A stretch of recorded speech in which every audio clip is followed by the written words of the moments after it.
Di setiap sudut dunia ini, tersembunyi kisah-kisah yang belum terungkap, rahasia yang menunggu untuk disingkap, jejak-jejak masa lalu yang menyimpan misteri kelam. Selamat datang di Ruang Cerita Misteri, tempat di mana kita bersama-sama menelusuri batas antara kenyataan dan hal yang tak terjelaskan. Dan malam ini, kita akan menyelami salah satu kisah kelam yang tersembunyi di balik megahnya sebuah bangunan tua, sebuah misteri yang terbungkus dalam asap dan ketakutan, di sebuah tempat bernama Pabrik Senja Indah. Udara pabrik tekstil Senja Indah terasa berat, bercampur bau kimia dan kelembaban pengap. Deru mesin-mesin tua yang mendominasi ruangan terdengar lebih seperti erangan kesakitan daripada irama kerja. Anya mewarisi pabrik ini setelah kepergian ayahnya setahun lalu, mengawasi lini produksi dengan raut wajah tegang. Keterlambatan gaji sudah menjadi lagu sehari-hari, dan bisikan-bisikan resah para pekerja semakin kencang. Sebuah panggilan telepon dari bank menghantam Anya seperti palu. Angka merah yang tertera di layar membuatnya lemas. Pabrik di ambang jurang kebangkrutan. Warisan keluarga yang telah berdiri puluhan tahun terancam lenyap. Di tengah keputusasaan, Anya menemukan buku harian usang milik ayahnya. Lembaran-lembaran rapuh itu berisi catatan-catatan teknis yang bercampur dengan tulisan tangan yang lebih pribadi, menyebutkan tentang keseimbangan pabrik dan ritual-ritual kuno yang awalnya ia anggap tahayul belaka. Mungkin ada cara lain, Anya, ujar Risa, sahabatnya sejak kecil, dengan nada prihatin. Mereka duduk di kantor Anya yang modern, kontras dengan kesuraman pabrik di luar jendela. Namun, rasionalitas Risa terasa hampa di telinga Anya yang diliputi kepanikan. Anya memberanikan diri bertanya kepada Pak Karta, kepala keamanan pabrik yang sudah bekerja sejak zaman kakeknya. Pria tua itu memiliki mata sayu yang menyimpan banyak cerita, namun jawabannya selalu ambigu. Pabrik ini punya sejarahnya sendiri, Nyonya, katanya dengan suara serak, lebih baik jangan diusik. Peringatan itu justru menumbuhkan rasa ingin tahu Anya. Tak lama setelah itu, keanehan mulai menyelimuti pabrik. Suara langkah kaki tanpa wujud di lorong-lorong sepi, mesin-mesin berhenti bekerja secara misterius, dan bayangan-bayangan samar yang bergerak cepat di sudut mata. Para pekerja mulai berbisik tentang kutukan, tentang penunggu pabrik yang marah. Anya sendiri mulai merasakan hawa dingin yang tak wajar di beberapa sudut pabrik, seolah ada kehadiran lain yang mengawasi. Suatu malam, saat memeriksa gudang penyimpanan, Anya melihat sekilas sosok pucat berdiri di antara tumpukan kain, sebelum menghilang begitu lampu senternya mengarah ke sana. Keraguan Anya tentang hal gaib mulai terkikis. Didorong oleh rasa penasaran dan mungkin juga sedikit keputusasaan, Anya mengajak Risa untuk mencari tahu lebih dalam tentang catatan ayahnya. Mereka menemukan petunjuk samar tentang sebuah ruangan terlarang di bawah bangunan utama pabrik, yang konon sudah lama ditutup dan dilupakan. Dengan bantuan peta pabrik yang usang, mereka berhasil menemukan pintu masuk tersembunyi di balik rak-rak arsip tua. Ruangan bawah tanah itu menyambut mereka dengan udara dingin yang menusuk tulang dan bau debu serta kelembaban yang menyesakkan. Kegelapan pekat hanya mampu dipecah oleh cahaya senter mereka. Di sana, mereka menemukan artefak-artefak kuno yang berkarat, simbol-simbol aneh yang terukir di dinding lembab, dan yang paling mengerikan, sebuah buku besar dengan sampul kulit yang mengelupas. Di dalamnya tertulis catatan ritual kuno, lengkap dengan gambar-gambar mengerikan tentang persembahan, untuk menjaga kelancaran pabrik dan menghindari malapetaka. Jantung Anya berdebar kencang, rasa ngeri menjalari tubuhnya.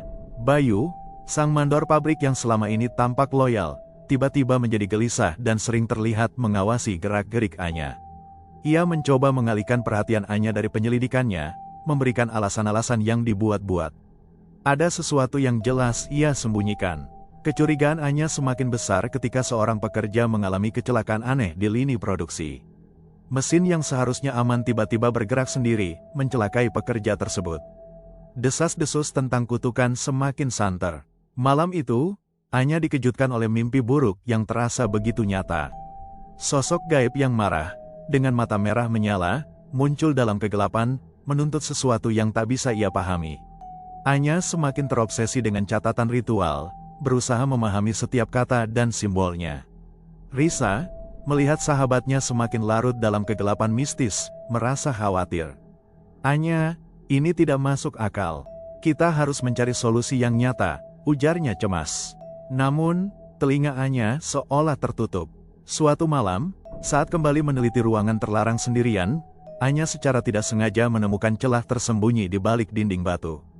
Celah itu mengarah ke ruang rahasia lain, yang ternyata adalah sebuah altar kuno. Di atas altar terdapat noda-noda kering berwarna gelap dan beberapa artefak ritual yang tampak mengerikan. Bau anyir samar menusuk hidungnya. Saat itulah Pak Karta muncul di belakangnya, wajahnya pucat dan matanya penuh kesedihan. Dengan suara berat, ia akhirnya menceritakan kebenaran yang mengerikan tentang sejarah pabrik. Pabrik Senja Indah dibangun di atas tanah yang dianggap keramat oleh penduduk setempat. Leluhur Anya, demi kesuksesan usaha mereka, melakukan ritual tumbal manusia secara berkala. Setiap beberapa tahun sekali, harus ada persembahan untuk menjaga keseimbangan dan kemarahan penunggu tanah ini, ungkap Pak Karta dengan nada getir. Ia menjelaskan bahwa entitas gaib yang menghantui pabrik adalah arwah para tumbal yang marah dan haus balas dendam. Krisis keuangan pabrik saat ini, menurut Pak Karta, adalah akibat dari terhentinya ritual keji tersebut setelah kematian ayah Anya. Anya merasa mual dan jijik mendengar pengakuan itu. Ia menolak mentah-mentah untuk melanjutkan praktik barbar tersebut. Tiba-tiba, Bayu muncul di ambang pintu ruangan rahasia, wajahnya penuh amarah dan kesedihan. Ia mengungkapkan bahwa keluarganya adalah salah satu korban tumbal di masa lalu. Selama ini, ia bekerja di pabrik bukan hanya karena loyalitas, tetapi juga untuk mencari cara menghentikan kutukan mengerikan ini. Saat ketegangan memuncak, lampu-lampu di pabrik berkedip-kedip dan padam. Kegelapan menyelimuti mereka, dan suara raungan mengerikan bergema dari luar, diikuti oleh penampakan sosok gaib yang semakin jelas dan mengancam. Anya kini dihadapkan pada pilihan yang menghantui. Apakah ia harus mengorbankan nyawa seseorang untuk menyelamatkan pabrik dan ratusan pekerja, seperti yang dilakukan leluhurnya? Atau adakah cara lain, sebuah harapan samar di tengah kegelapan mistis ini?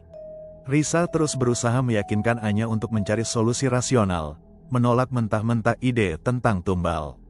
Namun, Pak Karta mendesak, waktu kita tidak banyak, Nyonya.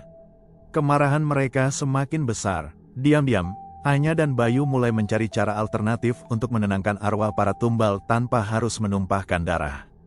Mereka kembali mempelajari catatan kuno, mencari petunjuk tentang cara memutus kutukan. Mereka menemukan referensi tentang sebuah artefak kuno yang konon memiliki kekuatan untuk membebaskan arwah yang terikat, namun artefak tersebut tersembunyi di suatu tempat berbahaya di dalam labirin pabrik tua. Malam itu, di tengah hujan badai yang mengguyur, Anya, Risa, dan Bayu menyusuri lorong-lorong pabrik yang gelap dan sunyi. Suara gemuruh petir sesekali menerangi siluet mesin-mesin raksasa yang tampak seperti monster tidur. Mereka harus bergerak cepat sebelum sosok gaib menemukan mereka. Di tengah kegelapan, mereka berpapasan dengan penampakan mengerikan, bayangan-bayangan yang melayang dan suara bisikan dingin yang menusuk telinga. Terjadi kejar-kejaran menegangkan di antara mesin-mesin tua yang berkarat, nyaris merenggut nyawa mereka.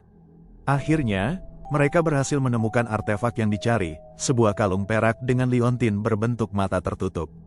Namun, catatan kuno menyebutkan bahwa untuk mengaktifkannya, diperlukan pengorbanan energi yang besar. Perdebatan sengit terjadi tentang siapa yang harus melakukannya. Pak Karta, dengan wajah pasrah, mengungkapkan bahwa ia adalah keturunan terakhir dari penjaga ritual kuno. Ini adalah takdirnya. Ia bersedia mengorbankan dirinya untuk mengakhiri kutukan yang telah menghantui pabrik ini selama bertahun-tahun. Di bawah cahaya rembulan yang samar menembus atap pabrik yang bocor, ritual pembebasan arwah dimulai di altar kuno. Pak Karta melafalkan mantra-mantra kuno dengan suara bergetar, memegang erat kalung perak itu. Sosok gaib muncul dalam wujud yang lebih mengerikan, mencoba mengganggu ritual dengan raungan dan hembusan angin dingin yang mematikan. Namun, dengan sisa kekuatannya, Pak Karta berhasil mengaktifkan artefak tersebut. Cahaya perak memancar dari kalung, menyelimuti altar dan ruangan itu. Raungan sosok gaib berubah menjadi jeritan kesakitan sebelum akhirnya menghilang. Pabrik bergetar hebat seolah melepaskan beban yang selama ini membelenggunya. Ajaibnya, mesin-mesin tua yang tadinya mati kembali berderu dengan tenaga baru. Suasana suram yang selama ini menyelimuti pabrik perlahan menghilang, digantikan oleh hawa yang lebih ringan. Setelah ritual selesai, Pak Karta menghilang tanpa jejak, hanya meninggalkan kalung perak itu di atas altar dan sebuah pesan singkat untuk Anya, keseimbangan baru telah tercipta. Jaga amanah ini dengan baik. Anya, Risa, dan Bayu menyaksikan perubahan positif yang terjadi di pabrik. Para pekerja kembali bersemangat, dan produksi mulai berjalan lancar. Namun, di benak Anya masih terngiang kata-kata Pak Karta tentang keseimbangan baru.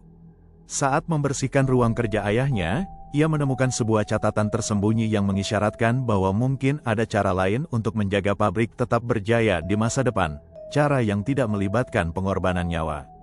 Apakah kutukan itu benar-benar berakhir, atau hanya berubah wujud?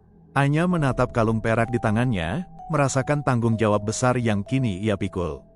Ia bertekad untuk mengelola pabrik senja indah dengan cara yang etis, menghormati masa lalu tanpa harus mengulangi kesalahan mengerikan leluhurnya. Asap senja yang dulu tampak kelabu kini mulai memancarkan harapan baru, meskipun bayangan kengerian masa lalu masih sesekali menghantui sudut-sudut pabrik yang sunyi. Itulah tadi cerita korban asap senja. Gimana menurut kalian? Jangan lupa tinggalkan like kalau kalian suka cerita ini, dan buat yang belum subscribe, buruan klik tombol merah di bawah biar nggak ketinggalan cerita-cerita seru lainnya dari channel ini. Sampai jumpa di video berikutnya.